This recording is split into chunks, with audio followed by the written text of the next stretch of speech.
ഈ ദേശീയതയെ ഉൾക്കൊള്ളാൻ കഴിയാത്ത വിഭാഗങ്ങള് ഇന്ത്യ രാജ്യത്ത് നിലനിൽക്കുന്നു എന്നുള്ളത് ഒരു സത്യം മാത്രമാണ്. അവർ ഈ രാജ്യത്തിന്റെ ഭരണം കൈയടക്കാൻ മാത്രം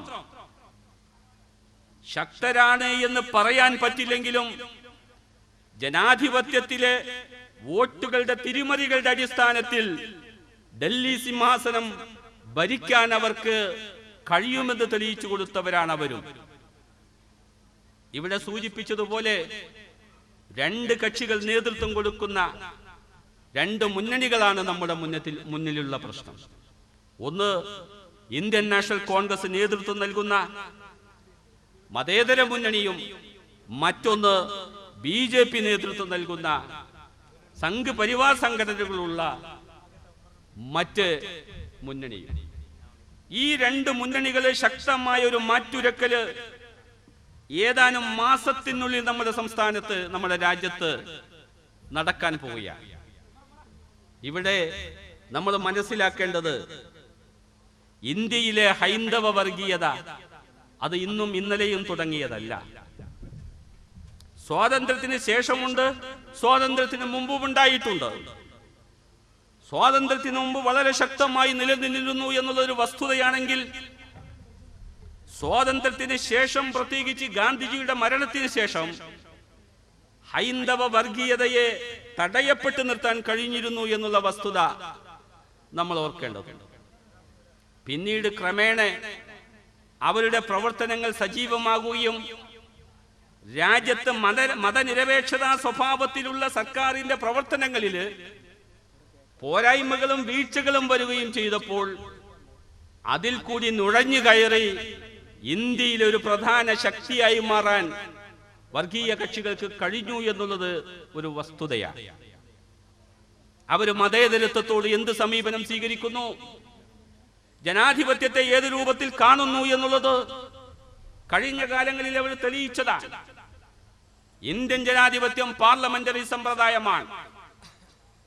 തെരഞ്ഞെടുക്കപ്പെട്ട ജനപ്രതിനിധികൾ പ്രധാനമന്ത്രിയെ തെരഞ്ഞെടുത്ത് ഭരണം നടത്തുന്ന രീതിയാണ്. അമേരിക്ക പോലെ പ്രസിഡന്റിനെ തെരഞ്ഞെടുത്തുകൊണ്ട് കൂടുതൽ ഏകാധിപത്യ അവകാശങ്ങളുള്ള അധികാരങ്ങൾ പ്രസിഡന്റിൽ കേന്ദ്രീകരിക്കുന്ന സമ്പ്രദായമല്ല ഇന്ത്യ രാജ്യത്തുള്ളത് എന്ന് നമുക്കറിയാം. ഇവിടെ ഹൈന്ദവ ഫാസിസത്തിന്റെ വക്താക്കളായിട്ടുള്ള ആളുകൾ അംഗീകരിക്കുന്നതും ആവശ്യപ്പെടുന്നവരും അവരുദ്ദേശിക്കുന്നവരും അവരധികാരത്തിൽ എത്തിയപ്പോൾ നടപ്പാക്കാൻ ശ്രമിച്ചതും ഒക്കെ തന്നെ പ്രസിഡൻഷ്യൽ ഭരണരീതിയായി. പ്രസിഡന്റിന് കൂടുതൽ അധികാരം കൊടുക്കുന്ന, പ്രസിഡന്റിന്റെ ഏകാധിപത്യപരമായ അവകാശങ്ങൾ അംഗീകരിച്ചു കൊടുക്കുന്ന ഭരണരീതി ഇന്ത്യക്ക് വേണമെന്ന് ആവശ്യപ്പെടുന്ന കക്ഷിയായി BJP നമുക്ക് കാണാൻ കഴിയുന്നു. വാജ്പേയി പ്രധാനമന്ത്രിയായ ഒരു ഘട്ടത്തിൽ ഇത് സംബന്ധിച്ച ചർച്ചകൾ വളരെ സജീവമായി നടന്നു എന്നുള്ളത് നമ്മൾ ഓർക്കേണ്ടതുണ്ട്. അപ്പോൾ വ്യക്തമായും അവരുടെ അജണ്ട ഇന്ത്യയിലെ പാർലമെന്ററി ജനാധിപത്യ രീതിയെ മാറ്റി പ്രസിഡൻഷ്യൽ രീതിയെ ഈ രാജ്യത്ത് കൊണ്ടുവരണമെന്നുള്ളതാണ്. പ്രസിഡൻഷ്യൽ രീതി രാജ്യത്ത് കൊണ്ടുവരുമ്പോൾ ഉണ്ടാകാവുന്ന പ്രയാസങ്ങൾ വളരെയേറെയുണ്ട്. ഞാൻ അതിന്റെ വിശദാംശങ്ങളിലേക്ക് കടക്കണമെന്ന് ഉദ്ദേശിക്കുന്നില്ല. ഇവിടെ രാജ്യത്ത് വ്യക്തമായ പോളറൈസേഷൻ നടന്നു കഴിഞ്ഞു. രാഷ്ട്രീയ ധ്രുവീകരണങ്ങൾ നടന്നിട്ടുണ്ട്. ഈ രാഷ്ട്രീയ ധ്രുവീകരണത്തിന്റെ പശ്ചാത്തലത്തില് തീവ്ര ഹൈന്ദവ വികാരത്തെ പരമാവധി ചൂഷണം ചെയ്യുന്നതിനെ കുറിച്ചാണ് സംഘ് പരിവാർ സംഘടനകൾ ഇന്ന് ആലോചിച്ചു കൊണ്ടിരിക്കുന്നത്. അവരുടെ ആലോചന ഏതെല്ലാം രൂപം പ്രാപിച്ചു എന്നുള്ളത് നമുക്ക് ഈ അടുത്ത കാലത്ത് മനസ്സിലാക്കാൻ കഴിഞ്ഞതാണ്. RSS ഇന്ത്യ രാജ്യത്ത് പ്രവർത്തിക്കാൻ തുടങ്ങിയിട്ട് ഒരുപാട് കാലമായി. വിശ്വ ഹിന്ദു പരിഷത്ത് പ്രവർത്തിച്ചു കൊണ്ടിരിക്കുന്നുണ്ട്, ബജ്രംഗ് ദൾ പ്രവർത്തിച്ചു കൊണ്ടിരിക്കുന്നുണ്ട്. അതുപോലെ അറിയപ്പെടാത്ത ഒരുപാട് ഹൈന്ദവ തീവ്രവാദ ഗ്രൂപ്പുകൾ ഇന്ത്യ രാജ്യത്ത് പ്രവർത്തിച്ചു കൊണ്ടിരിക്കുന്നു എന്നുള്ളത് നമുക്ക് മനസ്സിലാക്കാൻ കഴിഞ്ഞതാണ്. ഈ ഗ്രൂപ്പുകൾക്കൊക്കെ തന്നെ സജീവമായ സാന്നിധ്യം കാണിക്കാനും BJP അധികാരത്തിൽ വന്ന ഘട്ടത്തിലോ സർക്കാരിന്റെ ഫണ്ടുകൾ ഉപയോഗിച്ചുകൊണ്ട് ഇവരുടെ സാംസ്കാരിക പ്രവർത്തനങ്ങൾ സജീവമായി നടത്താനും കഴിഞ്ഞു എന്നുള്ളതും നമുക്ക് മറക്കാൻ കഴിയാത്ത വിഷയങ്ങൾ തന്നെയാണ്. അതിന്റെയൊക്കെ പരിണിത ഫലം ഇപ്പോൾ നമ്മൾ അനുഭവിച്ചു കൊണ്ടിരിക്കുന്നു എന്നുള്ളത് ചില സംഭവങ്ങൾ നമ്മളെ ബോധ്യപ്പെടുത്തുന്നുമുണ്ട്.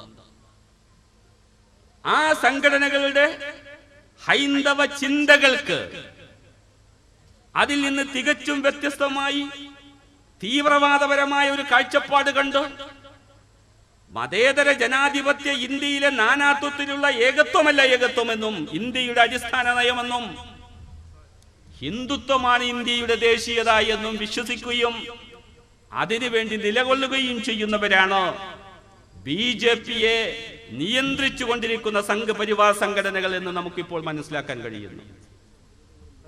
അപ്പൊ ഇവിടെ സൂചിപ്പിച്ച ജനാധിപത്യ രീതികളല്ല, ജനാധിപത്യ പാർലമെന്ററി സമ്പ്രദായങ്ങളല്ല, പ്രസിഡൻഷ്യൽ രീതികൾ അവർ ആഗ്രഹിക്കുന്നു. എല്ലാ മതങ്ങളെയും ഉൾക്കൊള്ളുന്ന, എല്ലാ മതവിശ്വാസികൾക്കും അതനുസരിച്ച് ജീവിക്കാൻ അവകാശമുള്ള മതേതരമായ ഒരു ഇന്ത്യയല്ല അവർ ആഗ്രഹിക്കുന്നത്. മറിച്ച് ഹിന്ദുത്വത്തെ ഇന്ത്യൻ ദേശീയതയായി അംഗീകരിക്കുന്ന ഒരു സർക്കാർ രാജ്യത്തുണ്ടാവണമെന്നാണ് അവർ ആഗ്രഹിക്കുന്നത്. ഇത് ഹിന്ദുധർമ്മത്തിന്റെ അടിസ്ഥാനത്തിലുള്ള ഒരു വാദമല്ല എന്ന് നമുക്ക് തീർത്തു പറയാൻ കഴിയും. ഇന്ത്യ രാജ്യത്തെ മഹാഭൂരിപക്ഷം വരുന്ന ഹിന്ദു സമൂഹത്തിന്റെ വികാരമല്ല ഇത്. അവർ ഹിന്ദു മതത്തെ മനസ്സിലാക്കിയവര്, ഹിന്ദുധർമ്മങ്ങൾ അറിയുന്നവര്, ഹിന്ദുധർമ്മങ്ങളും പുരാണങ്ങളും ഉപനിഷത്തും വ്യക്തമായി പഠിച്ചിട്ടുള്ളവർക്ക് അവർക്കറിയാം ഇന്ത്യൻ മതേതരത്വത്തിന്റെ പ്രാചീന സ്വഭാവം അതാണ് ഈ ഹിന്ദുത്വം. അല്ലാതെ ഹിന്ദു ഏകത്വം എന്ന തീവ്ര ഹിന്ദു വികാരമല്ല. ഹിന്ദുധർമ്മം എന്താണ്?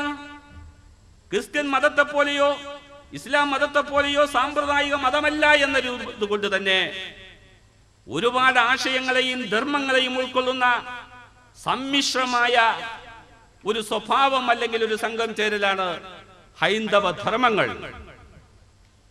ഹിന്ദു പുരാണങ്ങൾ പരിശോധിച്ചാൽ, മീമാംസകൾ എടുത്ത് പരിശോധിച്ചാൽ, ഉപനിഷത്തുകൾ പരിശോധിച്ചാൽ, ന്യായങ്ങൾ പരിശോധിച്ചാൽ അതിലൊക്കെ വ്യക്തമാകും ഏകദൈവത്തിൽ മാത്രം വിശ്വസിക്കുന്നത് ഹിന്ദുധർമ്മമാണ്.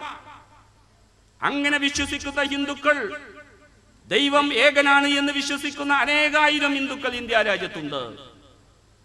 ദൈവം ഒന്നിലധികം ഉണ്ട് എന്ന് വിശ്വസിക്കുന്ന അനേകായിരം ഹിന്ദുക്കൾ ഇന്ത്യ രാജ്യത്തുണ്ട്. ദൈവം ഇല്ല എന്ന് വിശ്വസിക്കാൻ കഴിയുന്ന ന്യായങ്ങളും അടിസ്ഥാന പ്രമാണങ്ങളും ഇന്ത്യൻ ധർമ്മത്തിൽ കാണാൻ കഴിയും. അതാണ് ഹിന്ദുത്വം. വ്യത്യസ്ത ചിന്തകളെ, വ്യത്യസ്ത ചിന്താധാരകളെ, ദൈവത്തിന്റെ ഏകത്വത്തെ, ദൈവത്തിന്റെ ബഹുദൈവത്വത്തെ എല്ലാം അംഗീകരിച്ചു, ദൈവനിഷേധം പോലും അംഗീകരിക്കുന്ന രൂപത്തിലേക്ക് വിശാലമായ ഒരു കാഴ്ചപ്പാട് വെച്ചു പുലർത്തുന്ന ധർമ്മമാണ് ഹൈന്ദവ ധർമ്മം.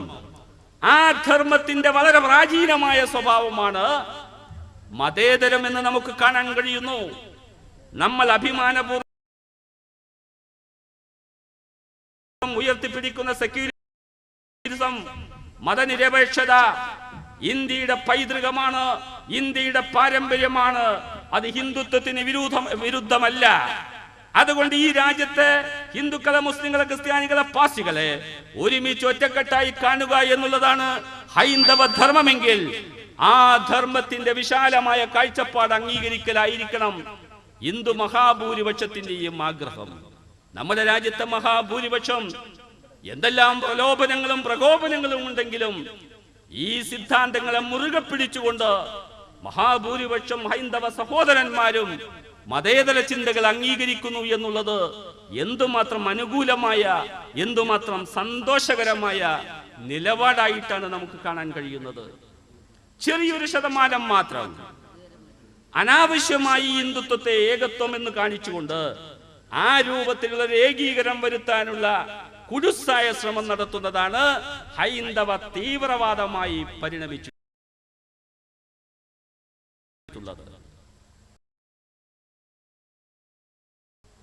ഇതിന്റെ വ്യക്തമായ ഉദാഹരണം ഗുജറാത്തിലെ മോഡി നമുക്ക് കാണിച്ചു തന്നു. ഗോദ്ര സംഭവത്തിന് ശേഷമുള്ള ഇന്ത്യൻ രാഷ്ട്രീയം പരിശോധിച്ചാൽ നമുക്കതാണ് ബോധ്യപ്പെടുന്നത്.